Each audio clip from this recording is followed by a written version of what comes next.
My name is David Marr. I'm the vicar of the Church of Shepherd, but more importantly, I'm a resident of Highworth Avenue. So you're very welcome to Good Shepherd this evening, and to use facilities. You're all squashed in. It's nothing like a bit of town planning to galvanise the spirit, is it? So that's brilliant. It's lovely to see you all here, and I'm going to welcome Michael Page and John Beasley, who are the chair and vice chair of what was that wonderful word you said to me earlier? A nascent Residents Association. Just about to be birthed, I think was the phrase they were looking for. So you're acting, both of you acting as chair and vice chair for this evening. They'll introduce and give you a bit more information as the evening goes on. Just housekeeping, if we have a fire, can you leave really quickly? Our back door, there's that door, and there's a door over there, there's an assembly point at the front.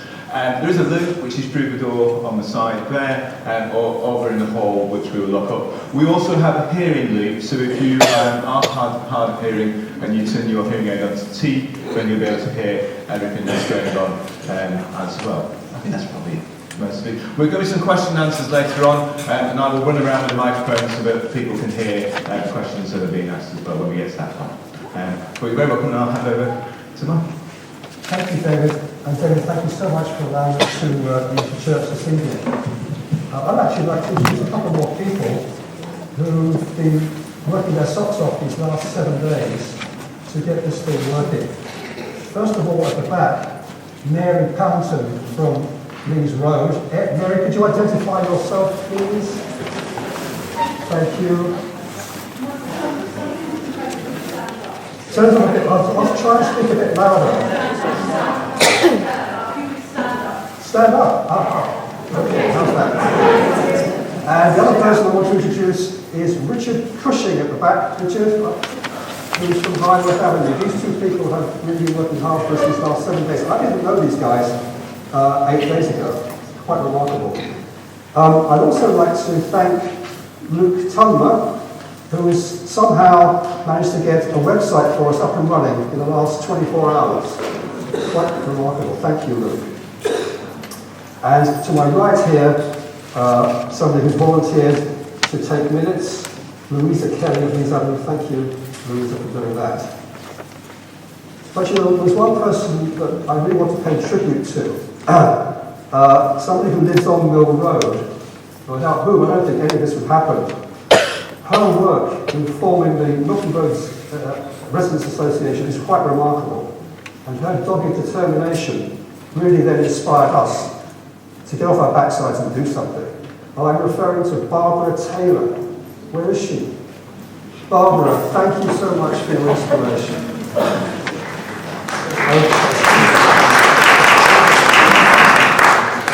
Now let's go on to the agenda. First of all, I'll explain briefly what we think the purpose of the meeting is. Then we've got a guest speaker who's going to tell us what the Cambridge City deal is and how we in this area relate to it. Then John is going to talk about those specific critical issues that face us here as residents. And after that, we're going to open the floor to you, to have an open forum. This could be fun. I don't know how we're going to control it, but I think it's so important that you express your views, opinions, and creative ideas, hopefully. So during those first presentations, I'd be grateful if you didn't ask questions so we can get through that. Then we're going to bring back our guest speaker to give an alternative view of transport in Cambridge, and probably he will accept questions after that. And then, what next? What next for this association? We'll discuss that.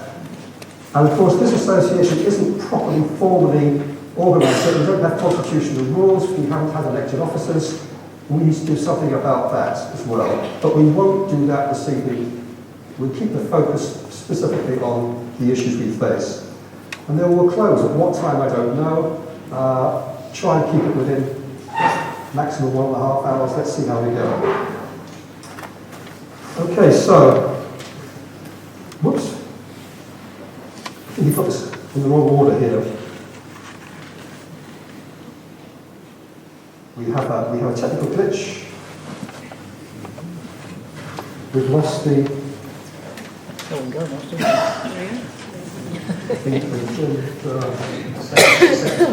Sorry? So yeah, shall we?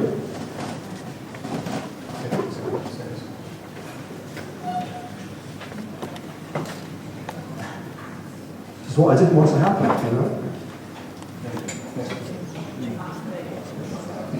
Okay. Sorry, my fault. I'm supposed to talk about the purpose of the meeting. First of all, in our opinion, what we're here for really is to establish a forum for discussion for local residents with the aim of helping us to maintain and improve our local area, both for now but also for future generations. So it's not about just this issue, it's about how do we keep and look after this area for ourselves and our future generation in the future.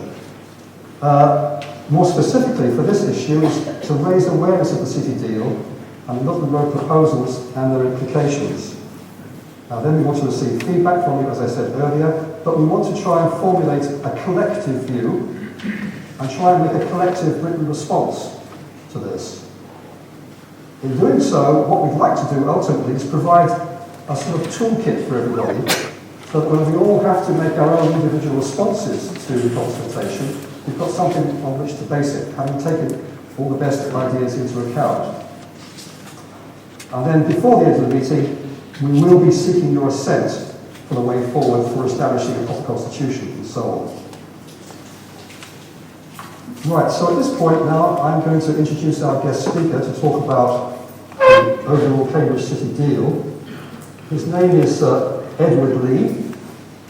He's a business owner and consultant who lives in Cambridge.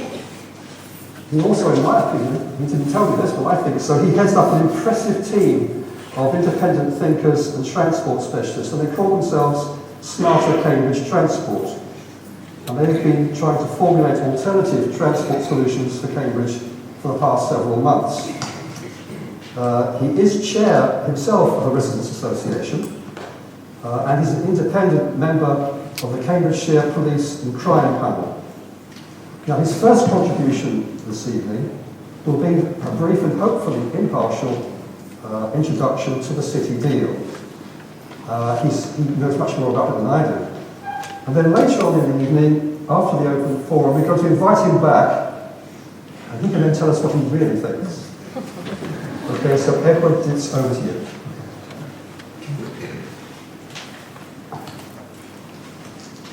Good evening. Can you all hear me okay?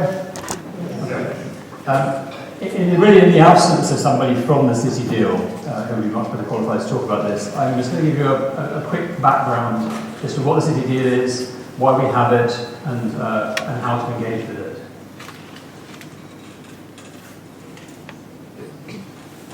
You may be aware that it's potential. Well, you may have heard initially that it was worth £1 billion. Actually, what the central government is offering is £500 million. It sounds like a lot of money, but it's to go over a wide area and it's to go on a lot of different schemes. In fact, only 100 million is actually guaranteed. That's being paid out now. And that's for the first 5 years, 2015 to 2019. After that, there's potentially another £400 million. But whether the city and the county and the district council receive that money depends crucially on what's known as, what they've described as economic impact.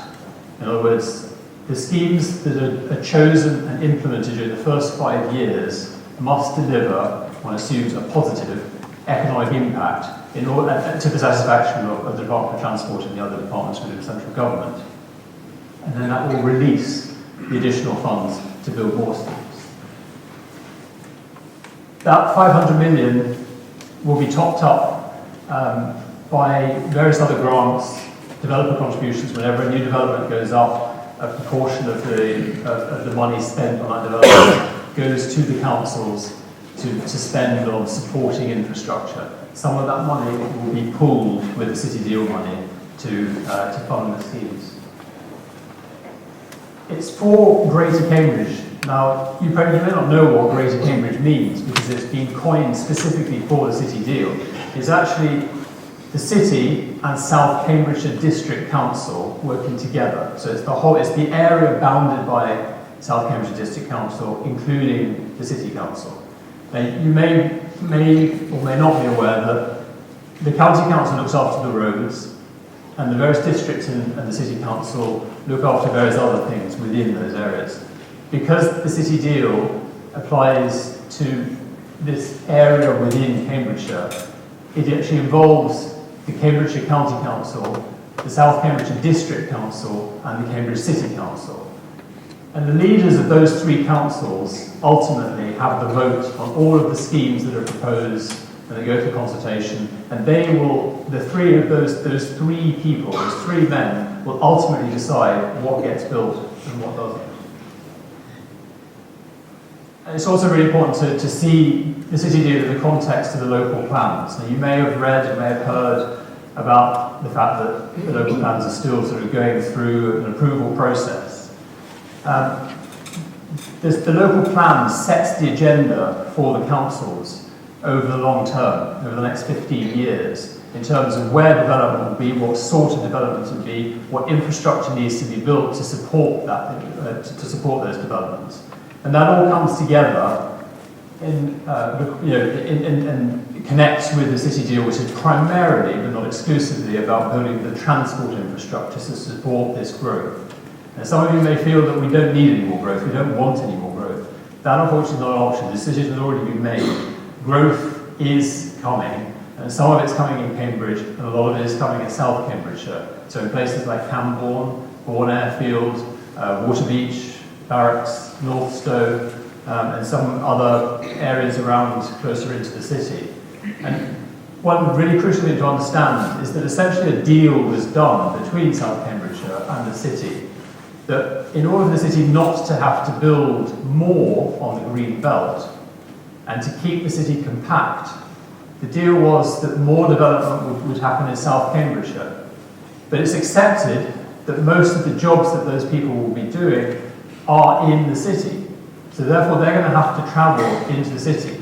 And that means that more people will need to make journeys from outside the city into the city. More people commuting, more people coming in to shop, more people to come in to enjoy the leisure facilities. So we have to come up with a solution to accommodate that without causing gridlock within the city.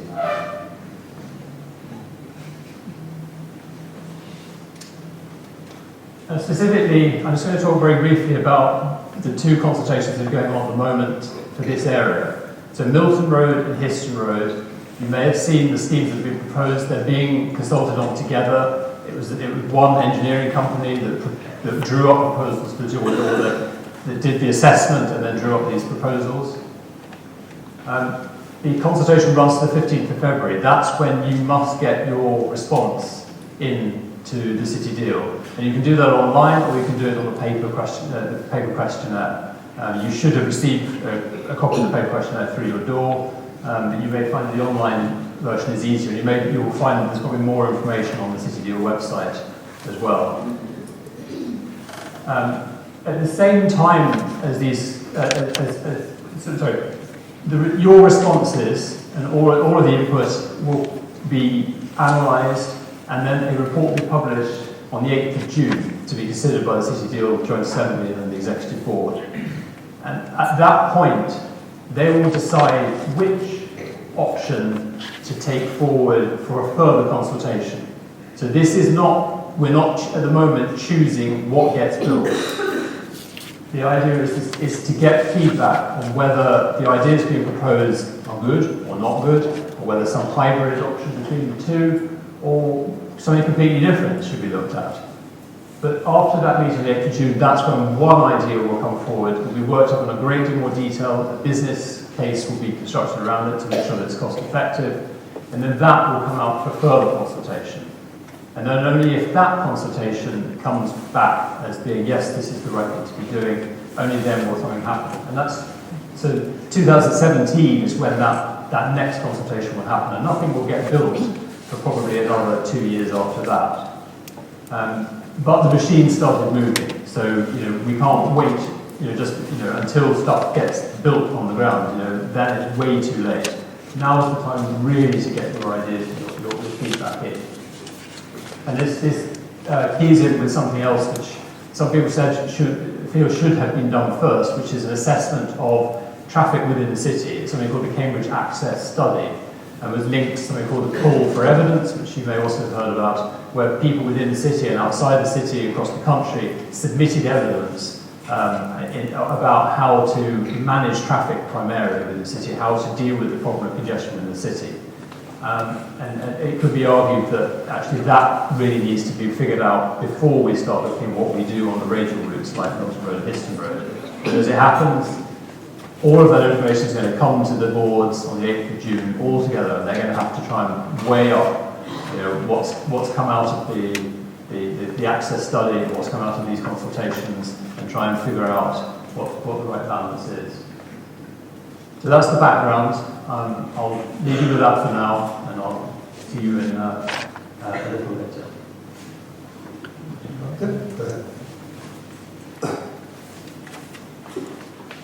Okay. Thank you, Edward. Now we move on to more specifically what we see as residents. And of course, if you've received this document, you may have noticed this cross-section in the document. It looks like, to me, like a 20-metre corridor of tarmac and concrete with no sign of grass verge, no sign of a tree anywhere. A pretty bleak prospect. This is what's been served up to us. And I think if I was in charge of this project, I'd have known up front that this was not going to be an acceptable thing to... It's like a red rag to a bull, isn't it? But that's what we have, and that's what we're facing. 2 days ago, we received something new. We received notification of what's called a cross-city cycle improvement scheme. And that will affect us also. And we will be touching on this during these talks, but we won't be able to go into it in great detail. And it's something which John will come on to. So, of course, this is another diagram which you saw in this document, the so-called do-max diagram. There's the do-min, the do-something diagram, which is almost the same. So it really isn't much of a choice. I think at this point I'll hand over to John, who will take us through in more detail.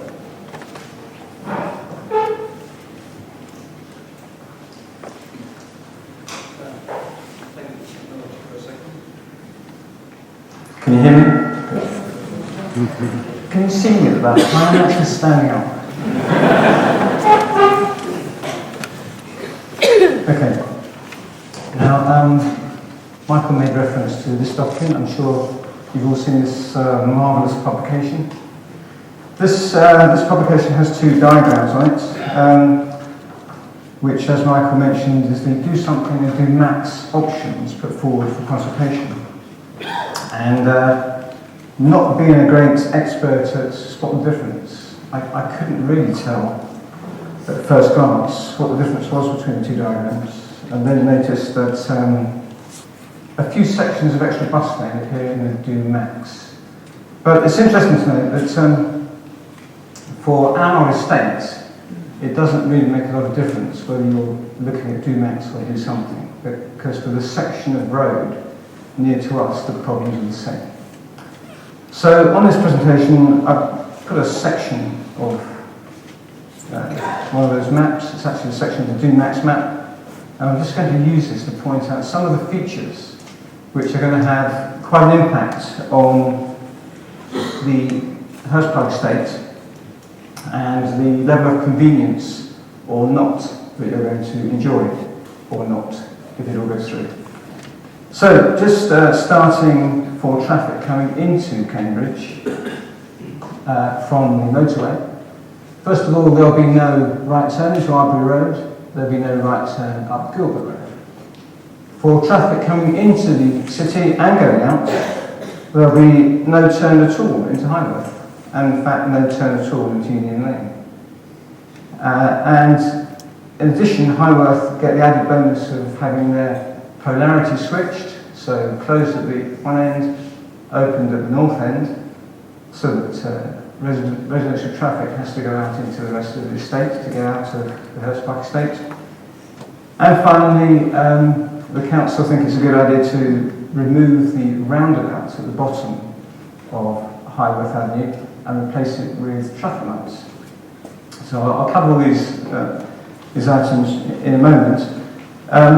So we're not really here today to suggest solutions. We're here to cover the implications for the Hurst Park estate, and then we hope in the open forum you'll feed back some potential solutions. And then later on in the project, later on in the consultation period, we'll collate all of these suggestions together and hopefully put together a collective submission that we can all buy into. So, the first implication is that there's going to be increased traffic, significantly increased traffic in the Hurst Park estate. Now, everybody who's been here for more than, I don't know, 10 years or so is already familiar with the rat run concept in the Hurst Park estate, from Hurst Park Avenue through to Milton Road. Drivers use it to escape the traffic lights on Milton Road, they take a cut through. And up until now, I guess, it's a bit annoying if you live in Hurst Park Avenue, but apart from that, it's been sort of manageable around about during the rush hour periods. But things will change if these proposals go ahead, because there are going to be increased incentives for drivers to cut through the estate. And that will be in both directions, and our estate that was never built as a thoroughfare will have two-way traffic trying to go down quite narrow streets, and problems will follow, including congestion, noise and so on. So I've got a few diagrams just to break up the speech. This is our estate. We've got all of the avenues, Milton Road, Milton Road, Highworth Avenue. And the first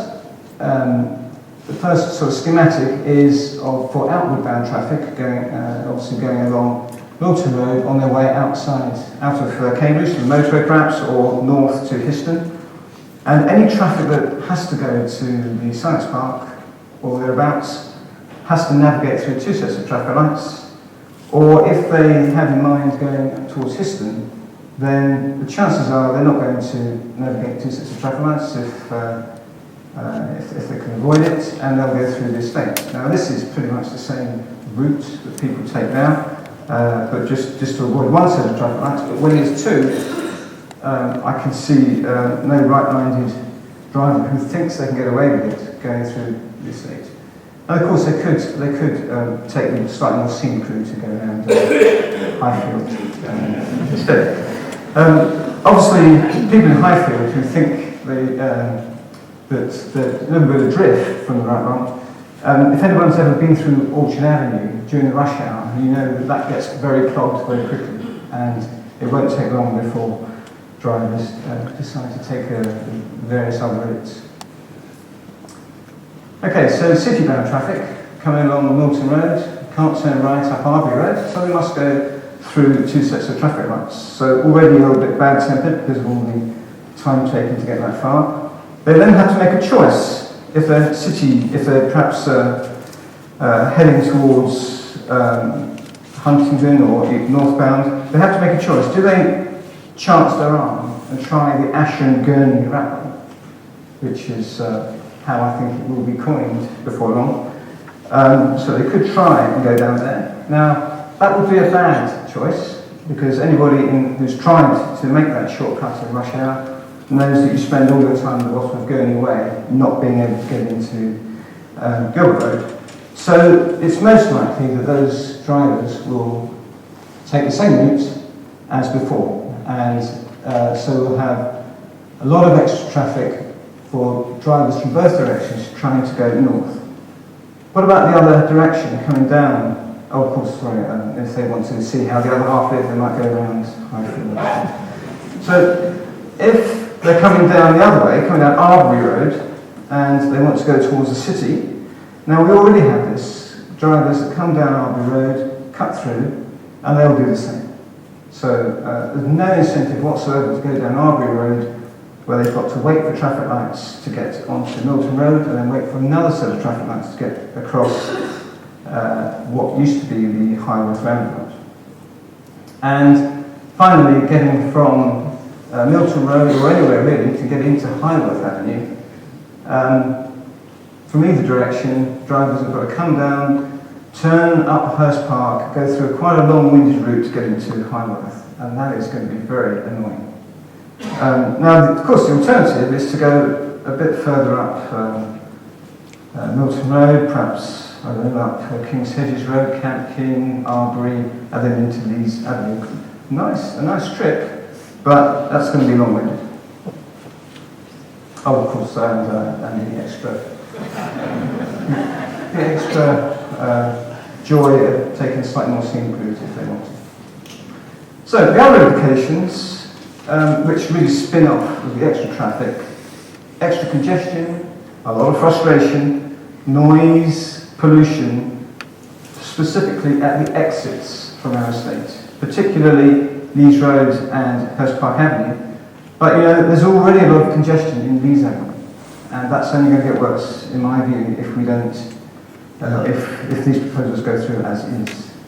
I think also Asham Road, which is already quite congested sometimes, that's going to take quite a hit, because a lot of people will come into Cambridge and they just won't realise that it's clogged at the end of Gurney Way, and they'll try their luck going up Asham Road, which is a convenient link to another implication, which is the increased danger for residents and cyclists.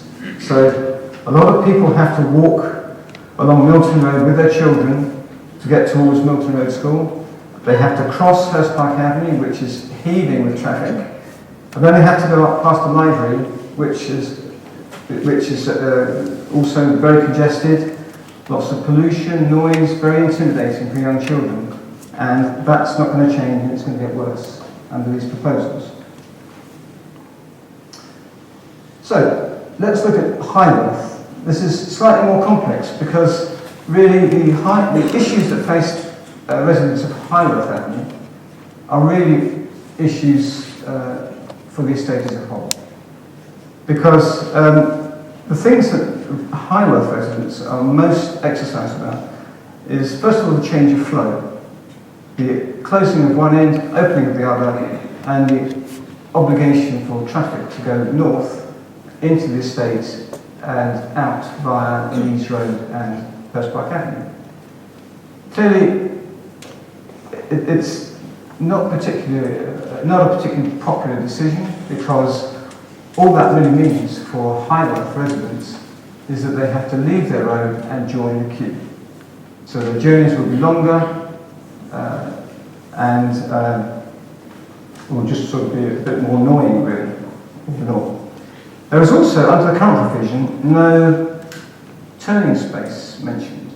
So the road is being switched, the cul-de-sac is intended to be at the lower end of Highworth Avenue, and there's no turning space. So that will make life fairly difficult for people that have to leave Highworth Avenue on a regular basis to go to work. Now, the second issue is the removal of the roundabout. I'm going to come back to that because there's a little bit to say about that beyond the obvious. And because of the removal of the roundabout, there's the obvious environmental degradation with the removal of the trees, the bushes, those sort of really annoying bits of foliage that get in the way when you really want to put a large slab of concrete down and put traffic lights up. So, quite frankly, in a town like Cambridge, where we're very happy about the general look and feel of the town, visitors come and remark on how pretty the place is. Having all of that greenery swept away and replaced with traffic lights is not a good idea. So let's now talk about the removal of the roundabout, because in many respects you have to consider the decision-making process that must have gone on that resulted in the removal of the roundabout. First of all, I'm just going to cover this very briefly at a very high level. But after this meeting, if you have time, please go and talk to Richard Christian at the back, who's put up a whole display, because Richard has done a lot of research into the evidence that underpins a number of the decisions that were made towards the proposals that have been presented. And I think you'll find there's a lot of issues that are very interesting and are worth knowing. I can't say anything more dramatic than that. I don't want to be sued, but go and talk to Richard, because I think he's got a lot of very interesting stuff to say, and the materials he's brought along with him are very, very revealing. Anyway, in overview, the area around that roundabout at the bottom of Highworth has been designated as an accident cluster, which just means there are more accidents there, repeatedly, than on average the rest of Cambridge. So the council, or the authorities, thought that it would be a good idea to remove the roundabout and replace it with traffic lights, because that would allow much greater control of the traffic flow and therefore reduce accidents. So far it makes sort of sense, a bit annoying, the loss of the roundabout and the greenery, but it sort of, you can see where they're coming from.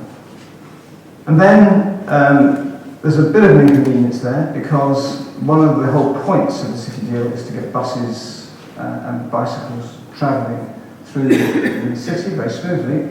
So the last thing they want is a lot of hold-ups. So having Highworth traffic coming into the same area is going to mean a more sophisticated traffic light system, where time has to be made available for traffic to come out of Highworth. So that can only increase delays. So that's not desirable. So why not just cut the exit so that no traffic can come out of Highworth? So, you know, it just seems to me that the sort of thought process is very centred on what's happening with buses on Milton Road, and the sort of almost unintended consequences of not being given enough consideration. So that's really why the follow-on means that we're talking about a change in direction at Highworth, plus additional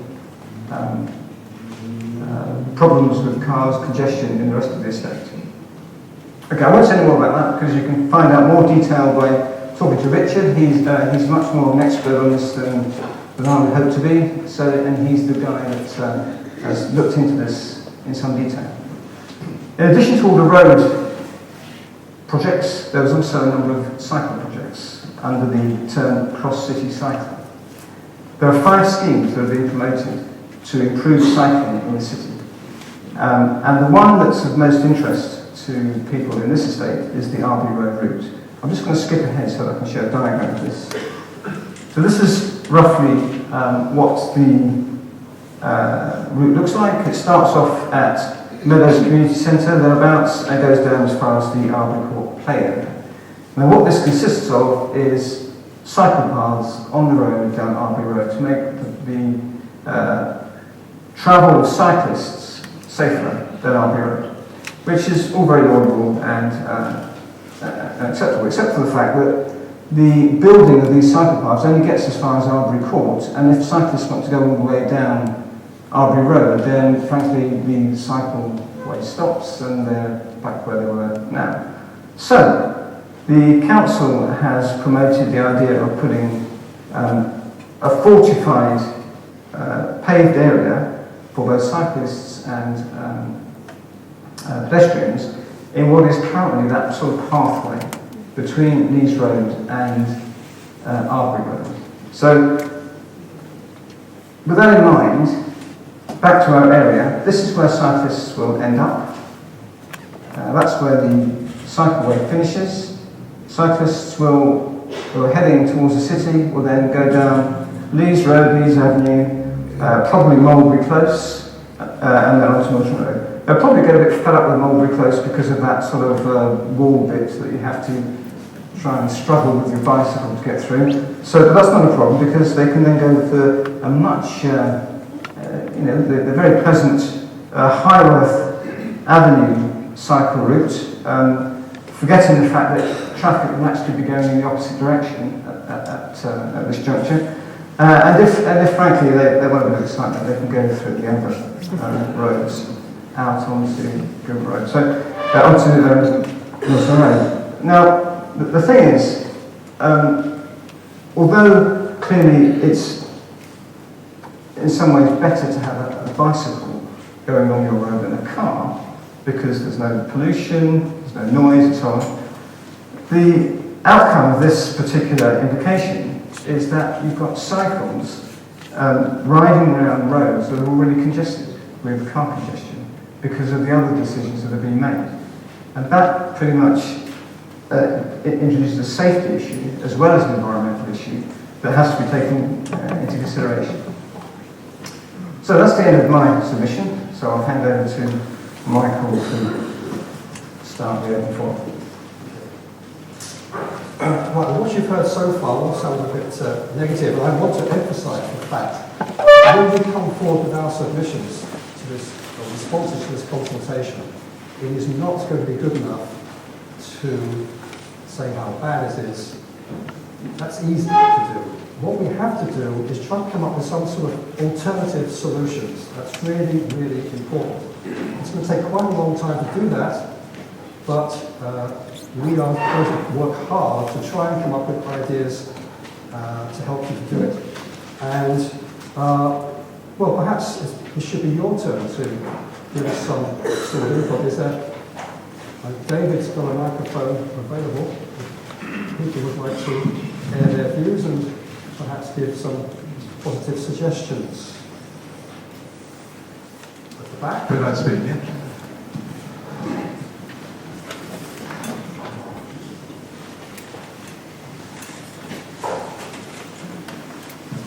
Thank you. It seems to me that the whole thing about trying to put the bus lanes in is about the flow of traffic into the city and out of the city. As far as I don't use buses, I'll be completely honest and open about that.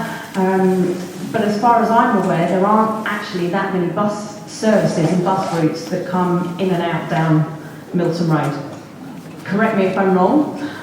So it seems to me there's an awful lot of disruption being planned for not very many buses and not that good a service that can support transport in and out of the city.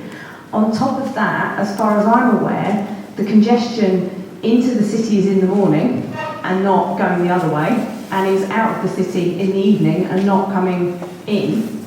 So, and I have no idea whether this is possible or has been done anywhere else, but can we not have 3 lanes of traffic, that one lane is the bus lane coming in the morning and one lane is the bus lane going out in the morning, which is supporting that flow of buses coming in, but is not destroying all the other bits and pieces.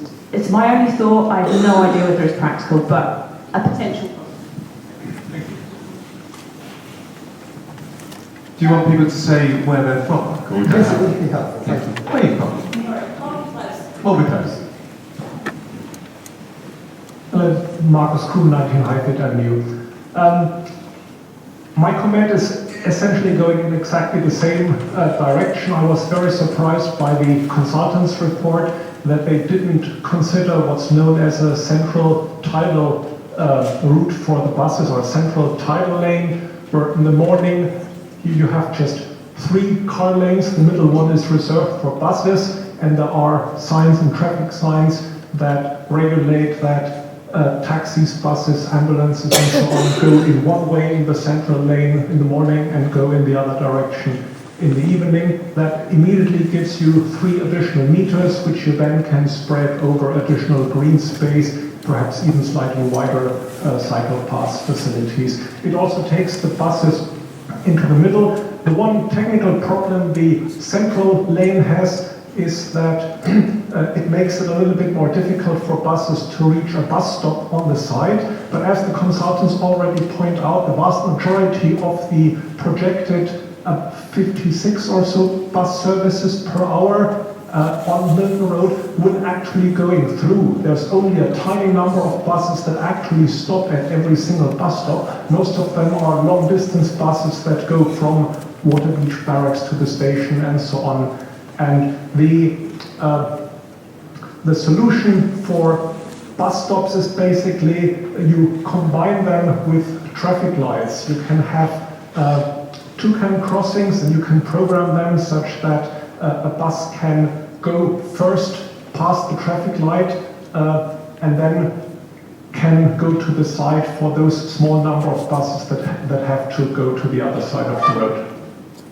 Another idea I wanted to raise that's independent of the bus scheme about the red runs. There's a very simple solution for the red runs. You either put one single bollard in Lees Road or two bollards in Orchard Avenue and Highfield Avenue, and you basically partition the entire states into two halves, where the north has to use the north exit, the south has to use the south exit, and all red run problems are instantaneously solved. So if we want to do that, that's always available as an option.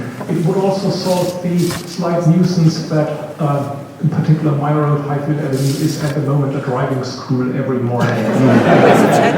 It would become inattractive for driving schools, I believe, if it had only a single entrance and exit for each of the two halves. We need to get that gentleman's name and address. I think he should be employed as a consultant. Does anybody have an opinion about that suggestion? You're suggesting making Orchard, Lees and or Highfield cul-de-sacs? For cars, yes. Yeah. Does anybody have anything to say about that? Yeah. Hi, my name's Luke, Highworth Avenue, and we help obviously get some of us together. Yeah, tidal approach is something we've been talking about up to now. We don't necessarily make the buses go up the centre one. Other options are the buses always on the left-hand side, and the light system tells you where the cars go into the centre or not. So some of the problems about how you get people from the bus into the side of the road can be sorted out by doing that sort of tidal. The problem with putting the bollards down in those two roads will be that Highworth Avenue residents will coming north down, coming south down Milton Road, can't really get into where they are at all, because we can't turn right into Arbury. So we'll be going down from the top end all the way down Camkin Road and try and get them that way, so that screws us up big time. So that's the problem with that one. I think keeping Highworth Avenue open is a better option for us for that one. And also I think the congestion on that intersection as a result of having two traffic lights is what's going to be making a lot of this wrap run. And John Douglas is going to make this wrap run worse as people try and avoid those two traffic lights. The only time, in my experience, the only time that Arbury Road intersection flows well is when the traffic lights are broken and everyone goes through one by one quite safely. So there's the irony. You've taken a picture of it, do you have your hand up? I do have my hand up, but not on this, not about this splitting. Yeah. Are you going to come the same point? Yeah. No, it's Jane Wheatley from Mulberry Close. I think one of the problems for Cambridge is we need a proper and cohesive transport approach for the whole city.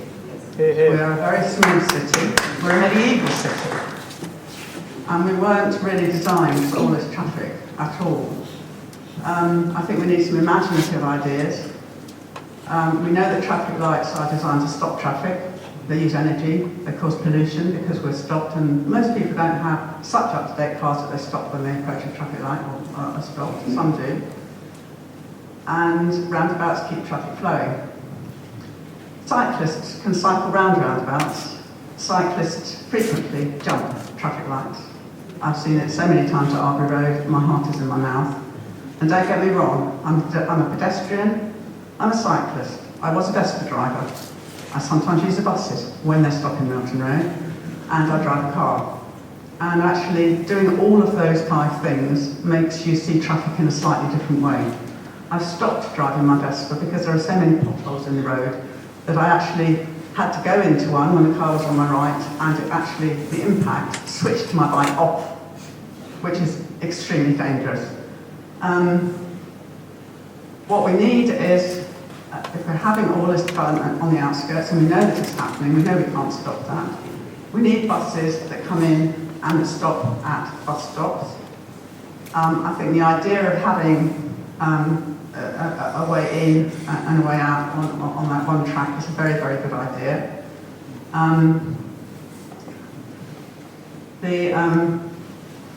Other thing that I think we can do is to look at some of our neighbours. We can look at Milton Keynes with roundabouts and very good cycle tracks. We can look at Peterborough, exactly the same.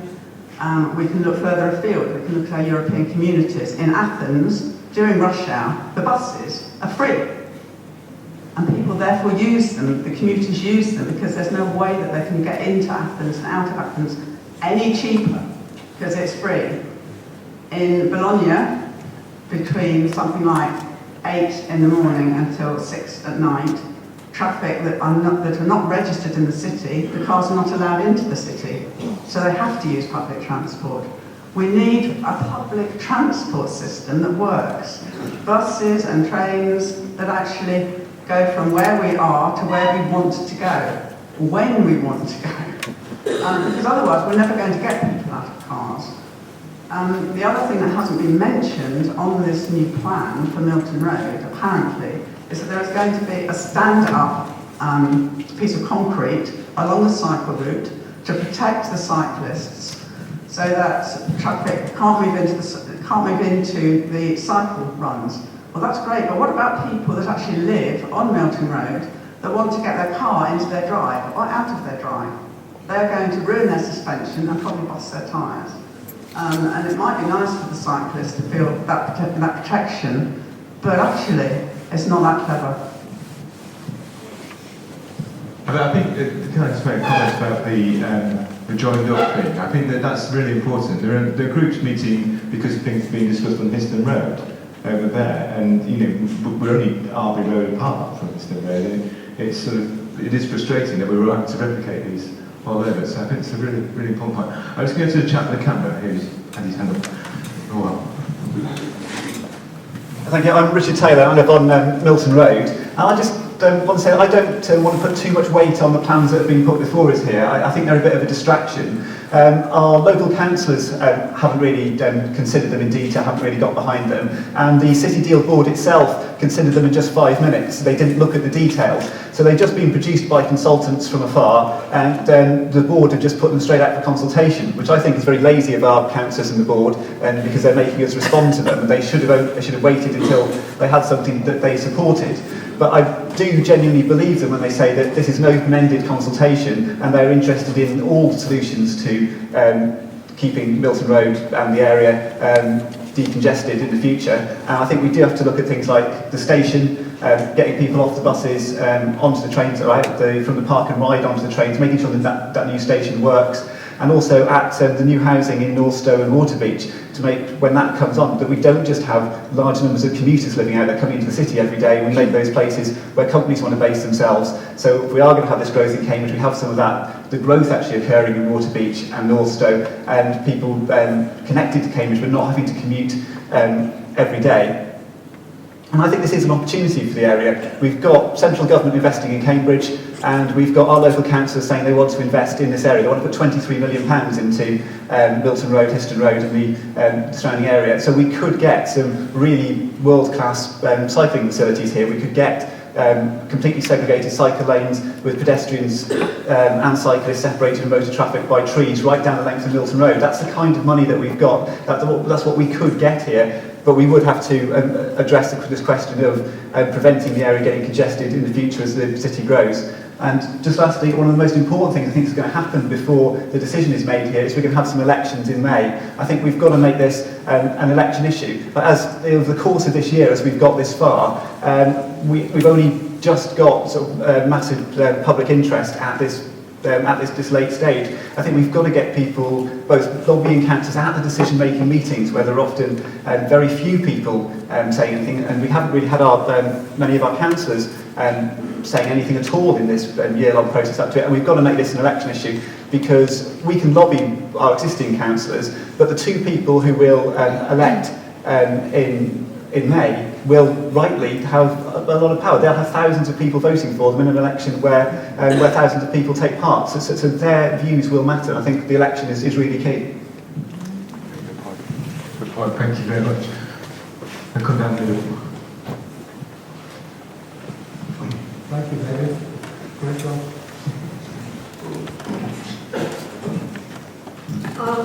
I've got a few points to raise. There was, first, I come from Mulberry Close. There may be legal aspects to routing cyclists through there, because I'm not sure that the road surfaces in Mulberry Close are adopted or whatever. That may have happened some time ago, so ownership would need to be checked.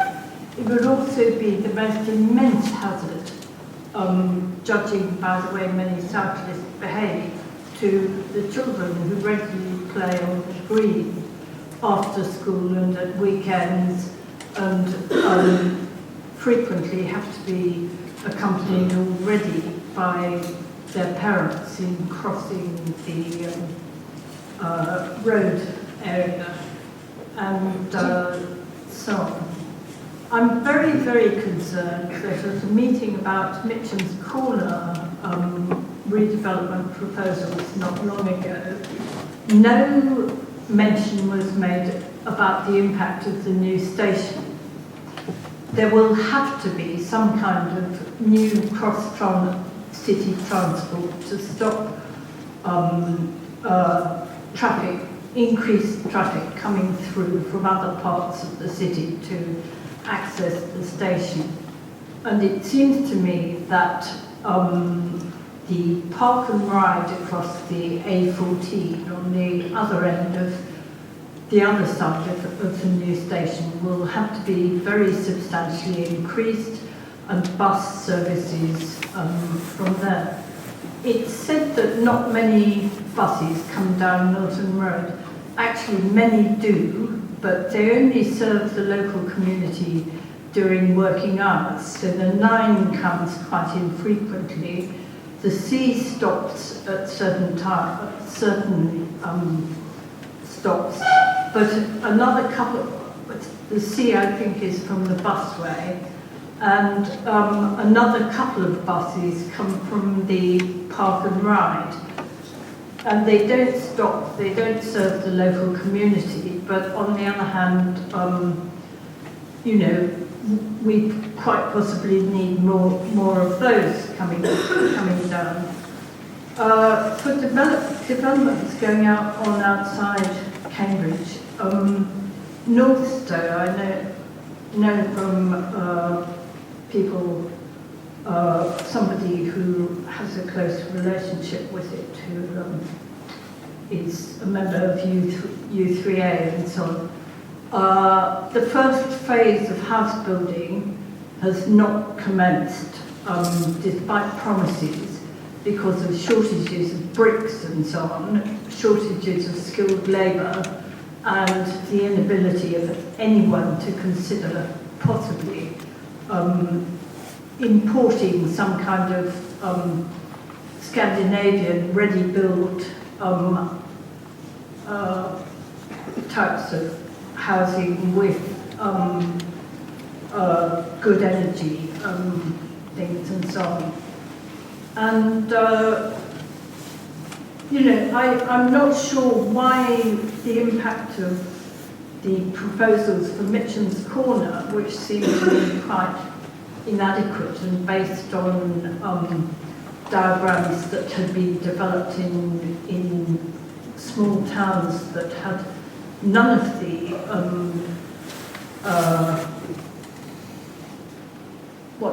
characteristics of Cambridge now or in the proposed future were proposed there, and whether they will work at all, you know, is not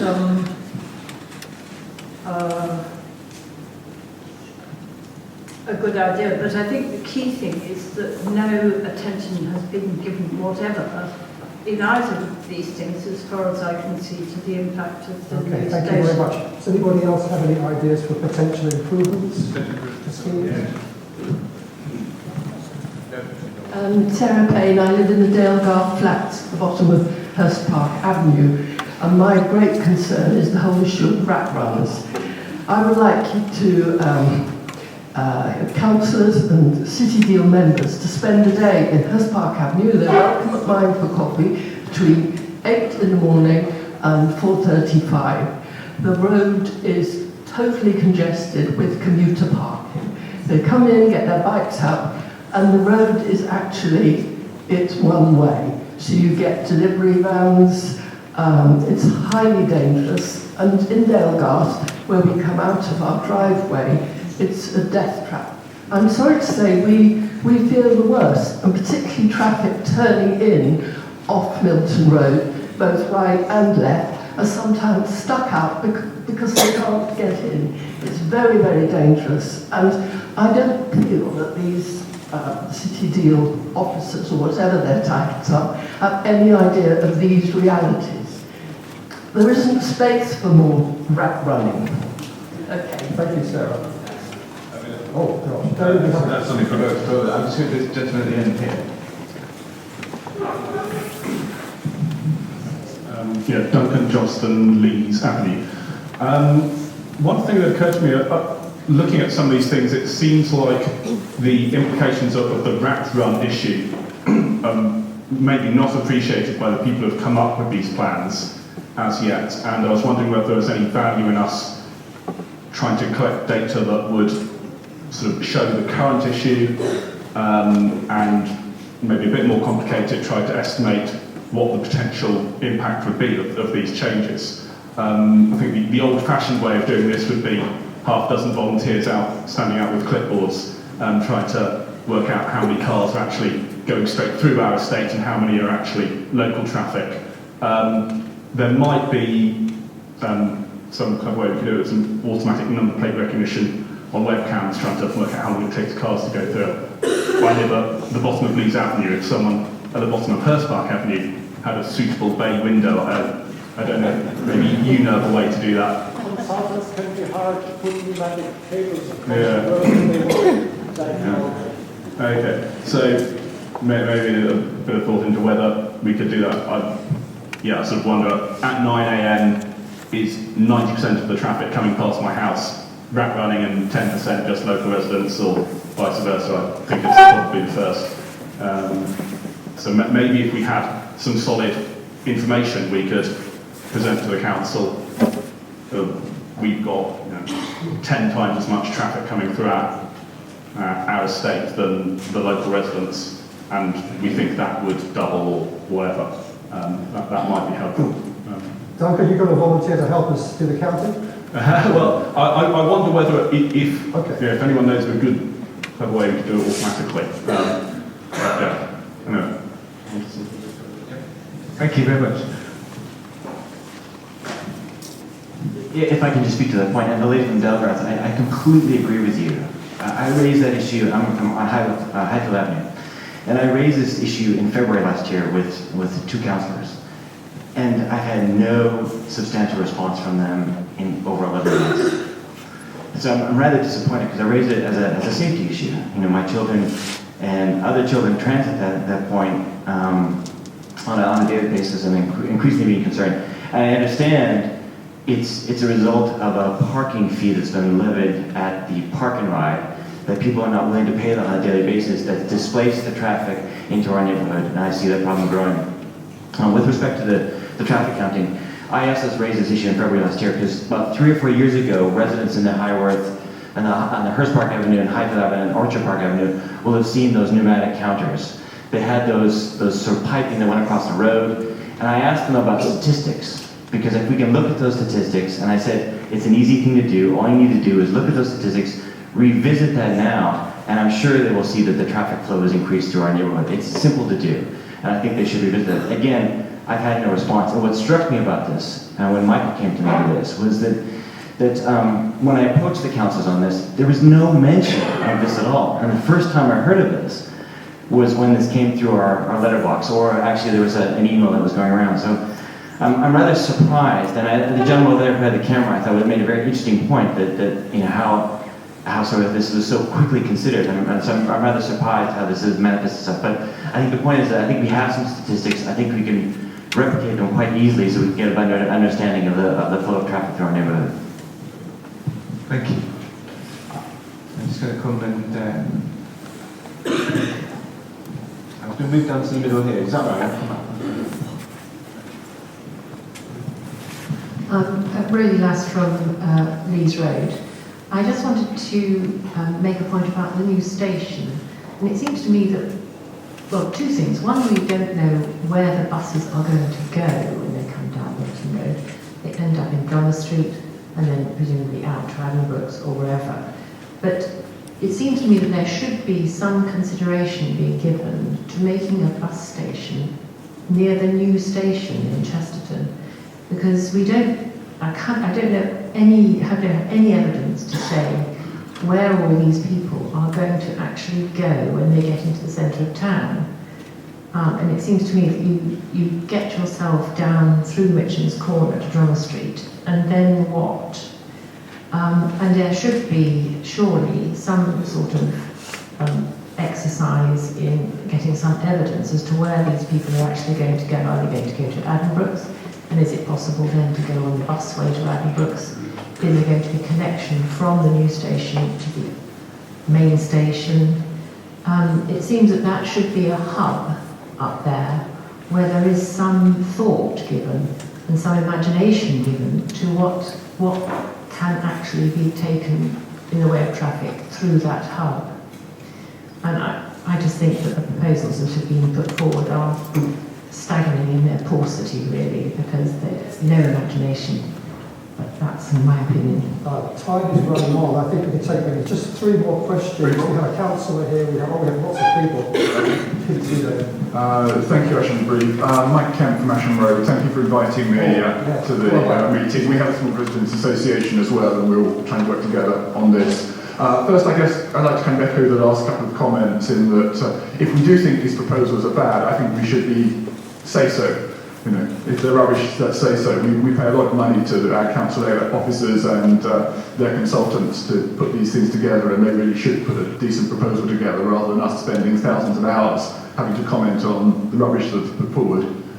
Secondly, just in terms of looking at the rat runs, and Ashton Road going away will be a terrible rat run with the schools. Perhaps we could get some experiments done. We could encourage the city engineers to put up a few road signs for a week, create a rat run, and let's look at the impact. Wouldn't cost much, they have lots of road signs. And we have a councillor, you said, is it worth? Well, just one of you, please, perhaps. Who would like to speak? I'd just like to take up remarks that Richard Taylor made. These, however inept they may appear, are initial options, and I don't think we should get too much caught up in the detail. I'm quite happy to stand up and say that I think most of this needs to be revised. We have to do something, and I think it is good to involve as many people as wish to make a contribution. And your ideas are genuinely welcome. There are no magic solutions to these problems. So I think it's a collective effort to try to find ways to improve the movement of people through Cambridge, where we need to have better bus services which are reliable, attractive, affordable, that people want to use. And that is one of the ideas behind trying to make this way from the north to the south easier, but not to sacrifice the well-being, the quality of the environment. And that is what we have to work together. Can I just say, I do agree. While we're waiting for the microphone to be transferred to somebody else, I'd like to take agreement with Mike Kemp on this. I mean, when you look at these proposals, they are just so unbelievable. If I had commissioned those, I would throw them straight back at the consultants. They don't seem to have realised that Milton Road is not a corridor, it's a community. We have communities living either side of that corridor. They don't want to go north-south, they want to go north-south, east-west. They want to be able to communicate with their families, with friends, with shops, with offices. We cannot be constrained by having all these ideas of streets being cut off by the planners. They just didn't seem to think about what we need. It's the people who live here who can see that so obviously. And I'm just amazed that somebody somewhere didn't challenge these before they got put out in the public domain. And here we are spending all this time and effort stating the rather obvious. We shouldn't have to be doing this. We should be having consultation plans that we can logically understand. Most people say to me, throw their hands out and say, where are these guys coming from? Sorry, I got it off my chest. Next comment, please. I agree we should incentivise bus usage and cycle usage. I think that's hugely important for the environment and well-being. However, there's a significant way of doing that, and I don't think anyone's raised it yet, a congestion charge on cars coming into the city. How do people feel about that?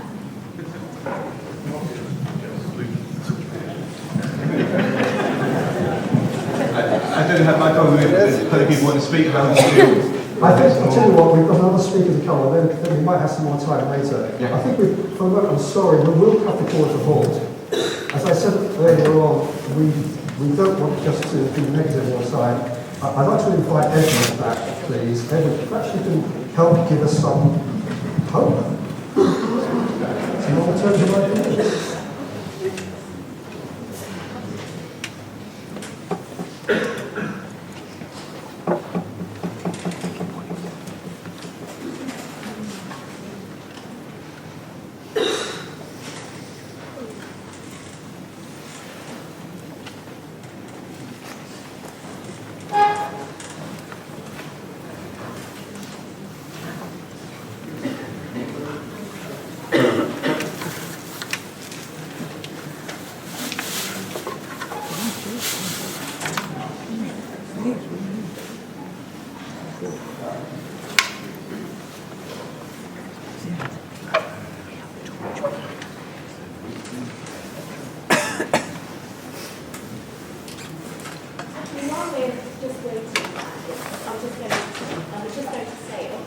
on the Milton Road residents, my intention is to have all the councillors and everyone on the city deal committee and into the executive will have their contact details there. And I just urge you to bombard them with your letters and comments. That's what I'm doing. And also to go to the council meetings. City meetings, they also are trying to the website as well. They just go there. There's this protocol where you have to actually submit your question with their call, isn't it? Where you can't just turn up and head with them. But that's what you do. And it's actually people, the residents, actually going to these council meetings will make a difference. Thank you. I'm now wearing a different hat. I'm now wearing the hat of the leader of the Smarter Cambridge Transport Group. We started out life as the Cambridge City, Better City Deal Group. That was causing some confusion and actually some offence in some places. So we've actually changed our name this week, and I think it better captures what we're about. And I'm just going to introduce some of the ideas that we're developing. The challenge we meet is really quite simple, but it's huge. In the first place, we have to meet this growing demand to access the city. Even as Richard has suggested, more employment, there is more employment growth outside the city. There is inevitably going to be employment growth within the city. The biomedical campus, for instance, is expected to add about another 10,000 jobs. That will bring it to a total workforce of 30,000 people. And just think about the community implications of that. That's in addition to hospital outpatients, hospital visitors, and all the other people who are coming and going. A lot of those people are working odd hours, they're working shift work, they're cleaners, they're support staff. So it's a really complex challenge to move these people in and out of the city. The one thing that everybody agrees on is that what's called modal shift is the game that we're about.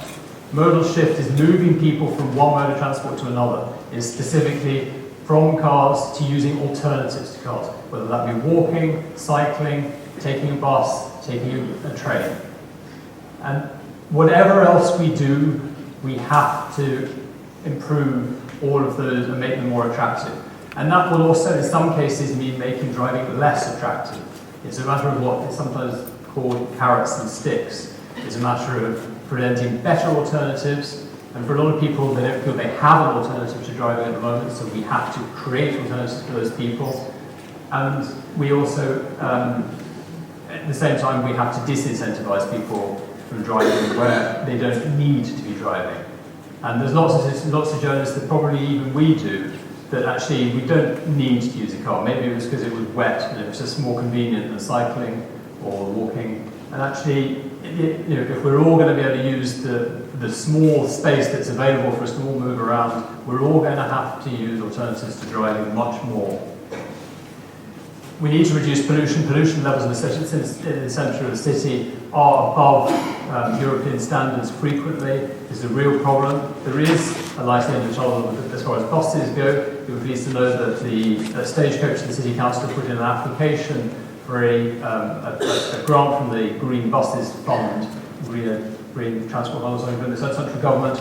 And if that's successful, which is likely, it means that all the buses that come into the city centre will be hybrid, which means that they will run on battery while they're running through the centre of the city. This pioneering technology is actually better than the hybrid buses in London. So that's quite exciting. The other thing that I think is only being addressed literally at the last meeting of the city deal is that we need to preserve and enhance the streetscape, the environment, the character of the city. This has been left out because the city deal was conceived of as purely about economic growth and supporting economic growth.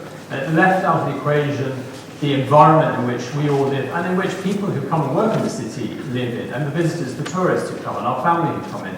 Everybody, we all value this, and we should not sacrifice it without very, very careful consideration as to whether that's necessary. The city deal priority, the number one priority, and I'm not entirely sure how they arrived at this, but it is essentially to build bus lanes or busways. The one option for the west of the city was to build a busway through the West Fields to build the bus lanes and busways on the radial routes. In other words, to get more buses unimpeded into the centre of the city. That's the primary objective. And their way of doing that is, this is a picture of Newmarket Road, which you're probably all familiar with. That's just 4 lanes. What's being proposed for Milton Road is actually 4 lanes plus segregated cycleways plus slightly wider footpaths.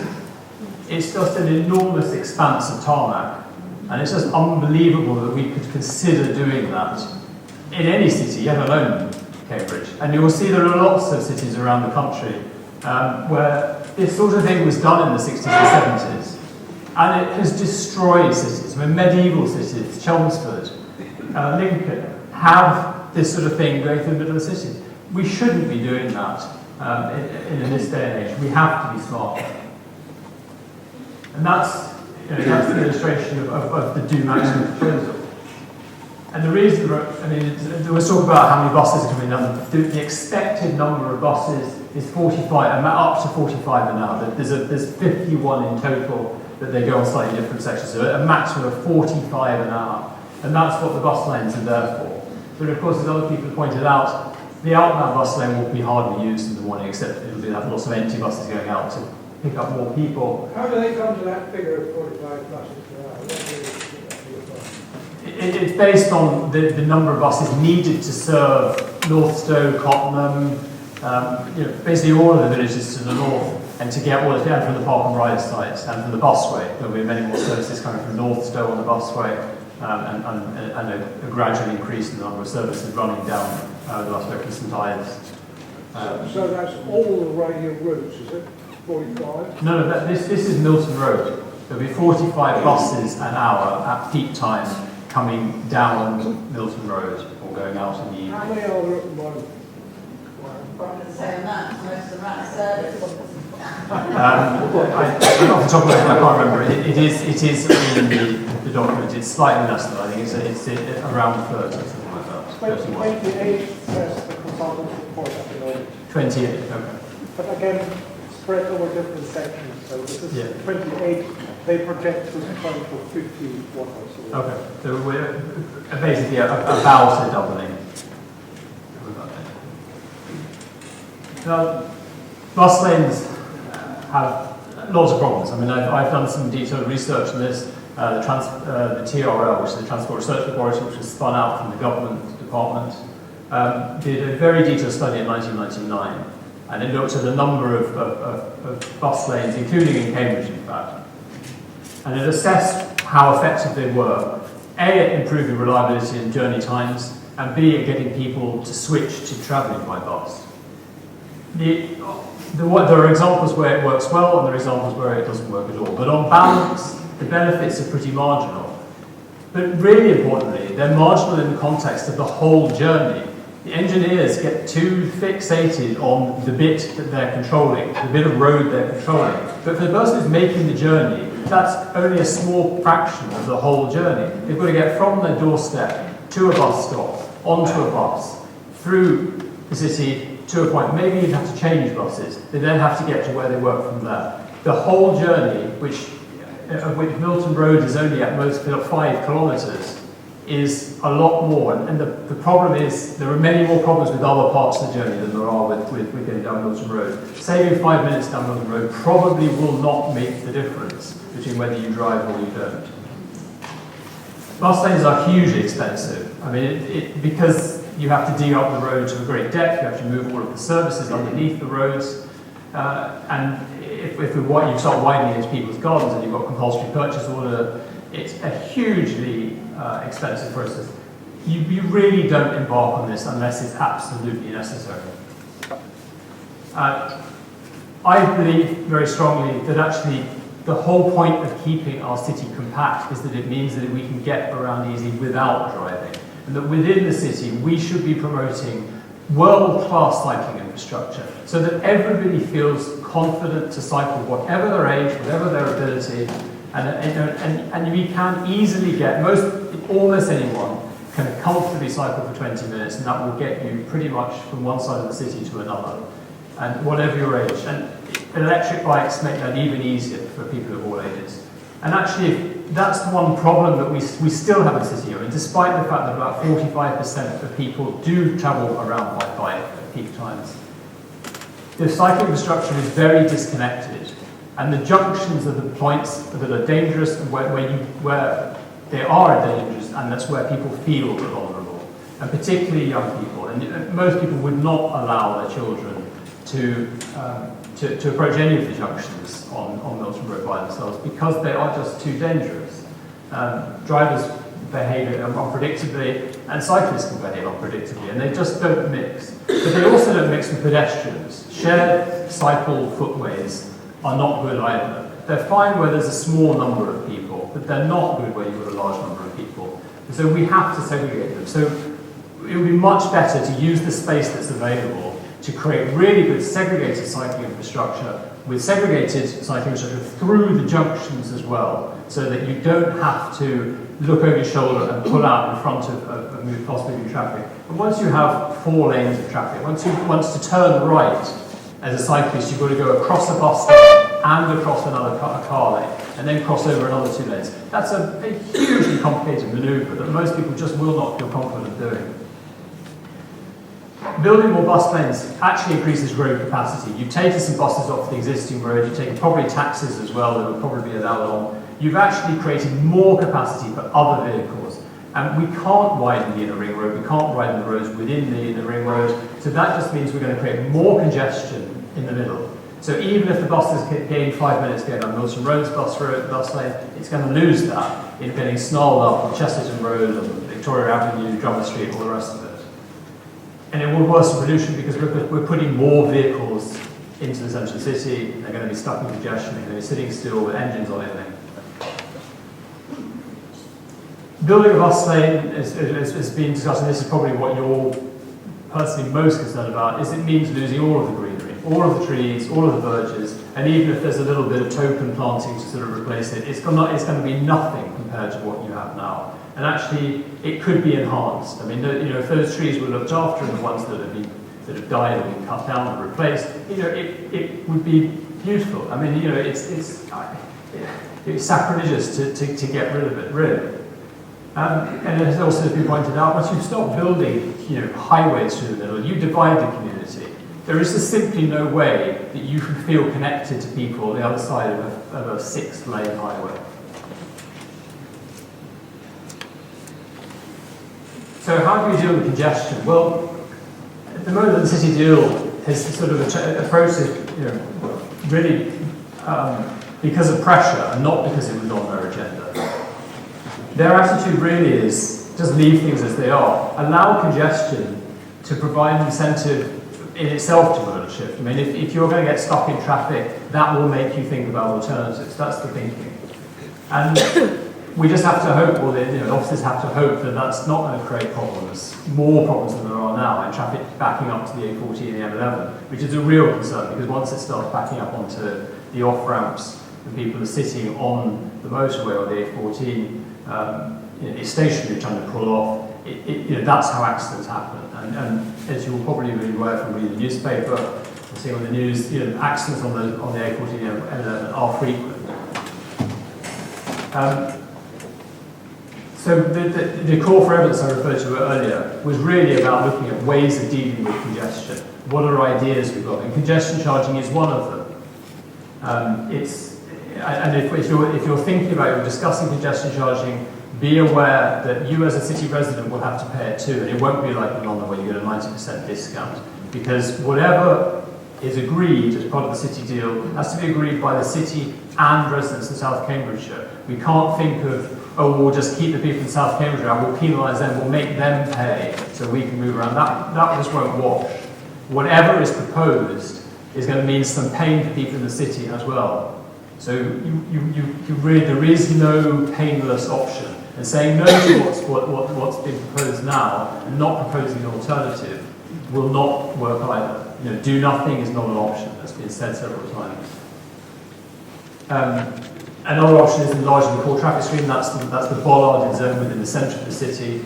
There are sort of informal plans, if you like, for how that could be expanded. So we have more of the city centre. I mean, it's not pedestrian only because actually we allow buses and cyclists into it, but private vehicles are not allowed into it apart from residents. And then the last one is parking controls. And this is one of the most politically controversial, but it needs to be tackled because as people discussed before, the fact that people have to pay to use the park and ride has now created a huge incentive for people to drive into the city and park for free on residential roads and then get out their blocks and cycle the rest of the way, or in some cases just to walk. And we have to tackle that. And that, at the moment, the way it works is that a group of residents has to come to a majority view that they want residents parking imposed on their area.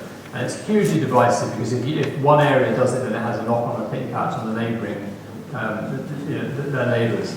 Actually, this has to come down centrally. I think all of the councillors for the city have to agree that we will expand the resident control zones right out probably to almost the boundaries of the city.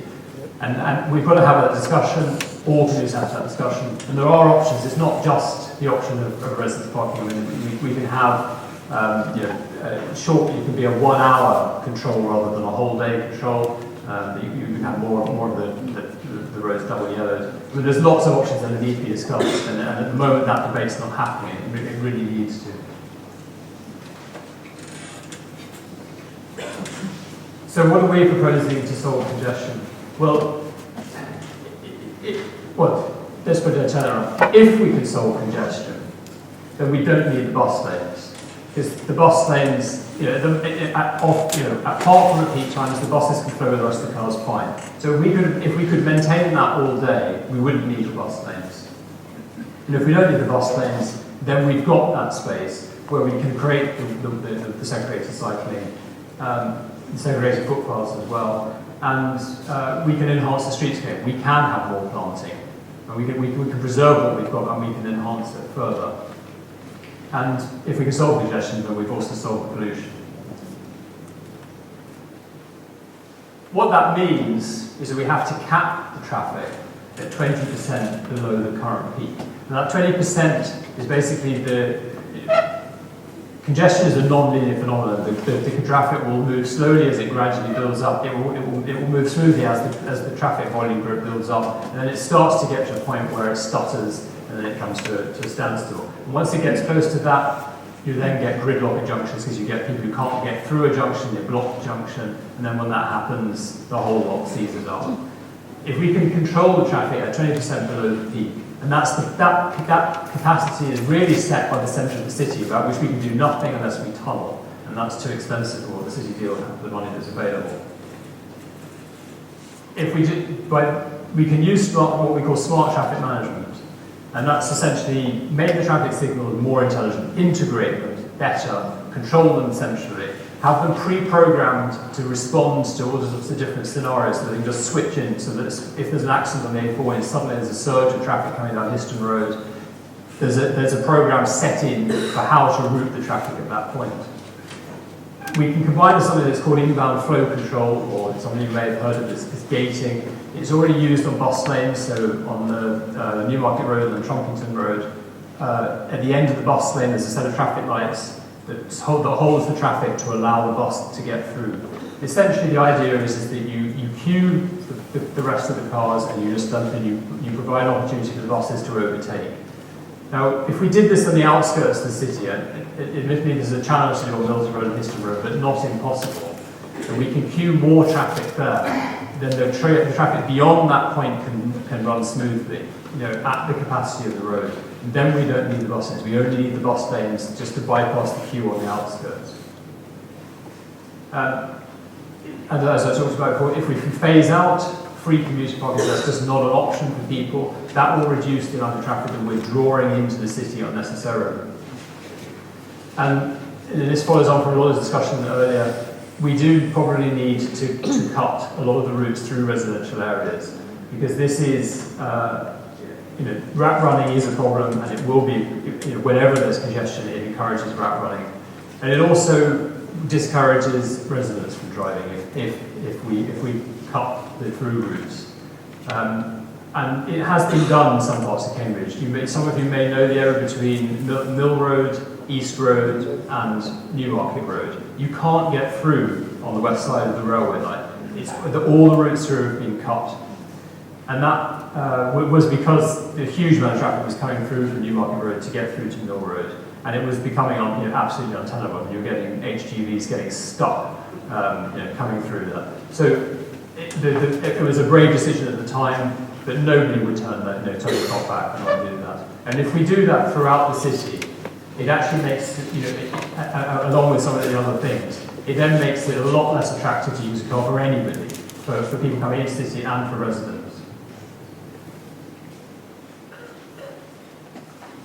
And the other half of the equation is that we have to make sustainable alternatives more appealing. And that we can do a lot more to make cycling attractive. And as I said, 45% of people at the moment commute within the city by bicycle. That could be 80%. I mean, in some Dutch cities it's over, in some German cities it's over 80%. That's perfectly attainable if you have really good, safe, connected routes. And it's the connections that are really important. It's too often that we have a bit of cycle route that's great, but then it just stops.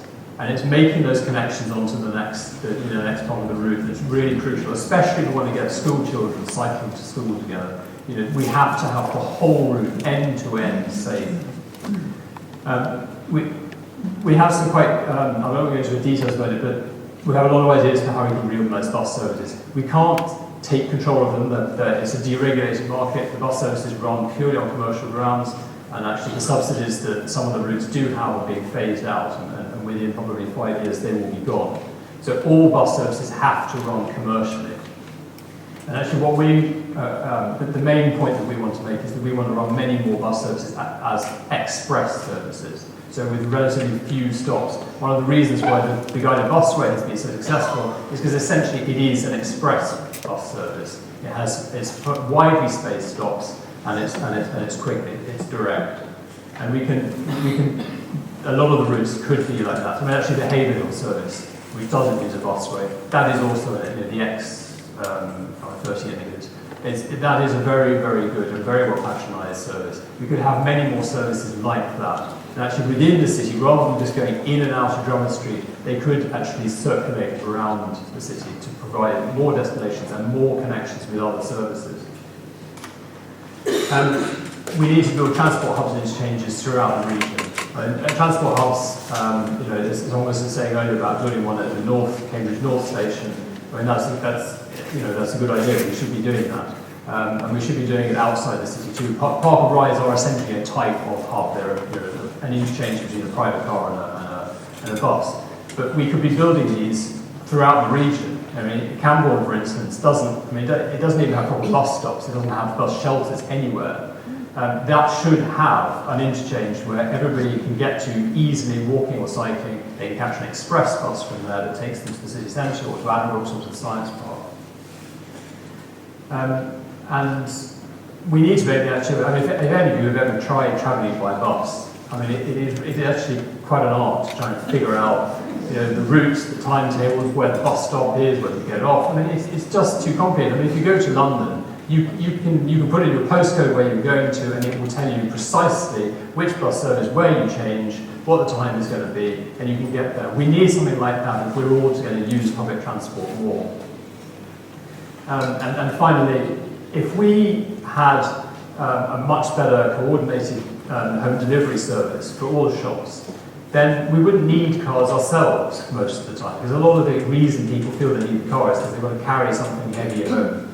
And if we had a delivery service that meant you could go into the shop, you could choose the goods, and it would be delivered to your home later that day, then you wouldn't need the car. And actually, a lot of the traffic within the city is delivery vehicles. I mean, you've probably all seen it. There's hundreds of Amazon delivery vehicles driving around everywhere, plus all the UPS, FedEx, all the other private companies. There is a company that's actually working on setting up hubs around the city that will be where all the delivery vehicles come into, and then from then on, most of them will be delivered by bicycle couriers. I'll leave it there. You can find a lot more about what I've been talking about on our website. Some of you will have a leaflet, and it's smartertransport.uk is the website. Thank you.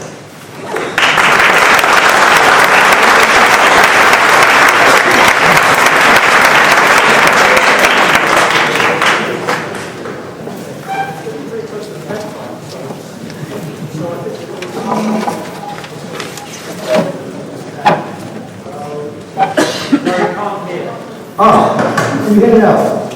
Yes? I just said it's getting close to bedtime for some of us, so we need to get cracking. What do we now do next as a potential association? On the sheets of paper that you had on your seats when you came in, there's lots of dates for various meetings going on, presentations by the city deal teams. Please try and attend as many of those as you can. Please attend any meetings which we organise. Also, our sister association, the Milton Road Association. Try as hard as you can to find the literature on the websites and write to your councillors. And of course, ultimately, complete the feedback form. But I'd counsel you not to complete that too quickly, please. There isn't a lot of space on it.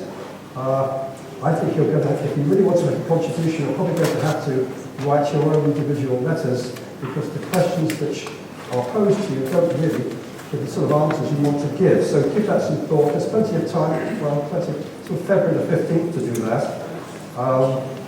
And also, of course, we would like you to send in your own requests. I've had lots and lots of emails with people sending in some really, really good, well-written documents. And what we are planning to do is to collate those and then redistribute those to the membership so that you can think about that and use that information. Now, I think I mentioned earlier that we are not formally established yet. There's just a group of 4 of us who are sort of acting chair, acting vice chair, acting secretary, acting treasurer. So it's a small steering group. We, of course, going forward, we'd like to have, we've got 4 streets represented. We'd like to have somebody else from Leeds Avenue and also from Highfield. But what I'd like to do tonight, because we're moving so fast, there's so little time, can I ask if you would please grant us your assent to continue forward as we are with this unelected steering committee, at least until the consultation period in February is complete. Otherwise, I think we could get really bogged down in trying to write constitutions and rules when we really should be working hard to get our submissions in. So could I ask for a show of hands, are you prepared to let the existing group of four continue? Thank you, that's great. We will continue to do our best. But please, anybody who would like to join us or think they'd like to join us in the future, could you please see Mary or Richard at the back? And in particular, I think we need some volunteers who've got particular expertise. Could you, if you've got any particular expertise in those areas, it sounded to me like tonight we have some guys who know something about traffic systems and so on. Please leave your names with Mary or contact us by email. And you know what? We've had a lot of work to do. We've got through lots of paper, lots of ink cartridges. That doesn't come at zero cost. So if you wouldn't mind just putting £1 or £2 into the whatever container Mary's got at the back there. Well, it's not big enough, Mary. That at least would keep us going for a year or so. That would be very grateful to receive. And Richard at the back has volunteered to be acting treasurer, so if there's any mismanagement, I know where he is. And something which was mentioned to me by Barbara Taylor of the Milton Road Association, she said, look, it's a good idea if we can get some visitors along to executive board and assembly board meetings. These are the executive board is the decision-making body for this city deal. The assembly is the recommending body. Apparently, members of the public are allowed to attend these. I don't know if that's true, but is that right, Wendy? Thank you. Sorry, Wendy Blythe, Chair of Beckford. And if everybody watches Richard Taylor's excellent video of December 17th Assembly Board meeting, you'll get a good feel for what it's all about. And also, the fact I've just listened to Graham Taylor, Director of Transport, actually addressing the Assembly and saying that it's going to get very difficult if decision makers don't give a steer. So this is the chance for you to say, tell decision makers what your long-term idea about the city is. Thank you, Wendy. Just if you didn't hear that, Wendy Blythe is the chair of the Federation of Cambridge Residents Associations. 8 days ago, I didn't know it existed. Apparently you've got, what, 250? Sorry. But also some affiliated individual members as well. So. Thank you. And Wendy is a great source of advice for us. Can I ask a question to Luke on the website? If there is a video available of this meeting, would it go on the website? If Richard would be so kind. And also, how about the PowerPoint presentation? Okay, so it looks like they'll get those on the website, so you'll have some material to go back and reread. We will also get a bit of feedback for any of you who've lit. Is it Christian from Highfield was very keen that we should have a Twitter following. Is that right, Christian? Or has he left? He's probably left.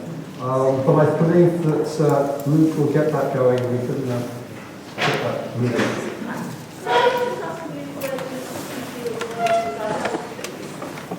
So my hearing is not very good. Well, where are they, these meetings? Where are they held? That will be on the, I think you'll find on the green paper that you have, it should be there, but if not, we'll make sure it goes on the website.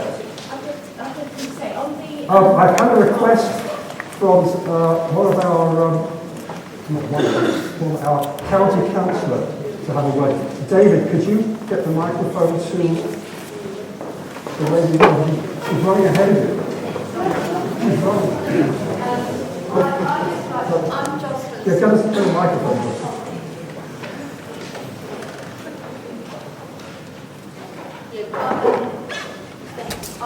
I'm Jocelyn Scott, the County Councillor for West Chesterfield, and I'd like to say thank you very much. No, thank you, yes. I'm Jocelyn Scott, the County Councillor for West Chesterfield, and I'm on the Highways and Infrastructure Committee at the County Council. And I do appreciate very much the opportunity that's been given to me to attend this meeting, but also to speak, and I'll be very brief. I do want to emphasise what's been said by Barclay and here, that it's absolutely essential to attend the meetings of the Assembly and to make your voice heard, because what's happened is that, as has been explained, there is the board, which consists of the chair of the county councillor, Councillor Steve Count, the chair, the head of the East Cambridgeshire District Council, who is Councillor Ray Manning, and the head of the City Council, who is Councillor Lewis Herbert. Under that, there is the Assembly, which has on it councillors from the county, the city and the East Cambridgeshire District Council. It also has representatives of AstraZeneca, of various other bodies like the university and so on. So those people also have an advisory role. And it is important to know that if you do want to go there and ask a question or make a statement, then you have to advise beforehand. You just can't turn up and do it. There's a process. Now, when Edward Lee, of course, very clearly made it clear that the money that's been given to for the city deal is directed towards economic growth and business. And yet when Harriet Martineau in the early part of the 19th century put forward economics as a discipline, she put human beings at the heart of that discipline. And there is no point in having economic growth or business if human beings aren't at the heart of what it's all about. If we want buses to transport human beings, not buses for the sake of it. And it's not about concrete or about bitumen, it's actually about how they can serve people. And that's what we need to emphasise. The other point I'd like to make is this. As has been said here, of course these plans of 6-lane highway is absolutely abject nonsense. There's no question about that. But we ought not to be concentrating on it. We should be concentrating on the ideas that we have that can actually make this city deal work for Cambridge as a whole and for us in this north area in particular. That's what we want to happen. We've got that money, and if we're going to have the money, can't we improve what we have? I mean, I've said elsewhere that when I look at the footpaths in Milton Road, I think about Fiji, which is a third world country where I've lived, and that's what the footpaths are like here. So if we've got this money, we need to use it to improve all the facilities that we have, but we need to do it in a way that is consistent with the economic growth principle and the business principle, but with human beings at the centre. So thank you very much again for allowing me to speak. I really appreciate it.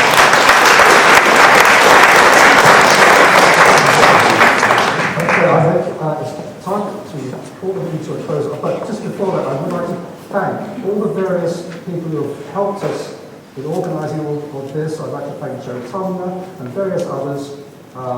This won't be the last meeting we have, I assure you. Watch the website, look out for what's happening, look forward to seeing you again. Thank you.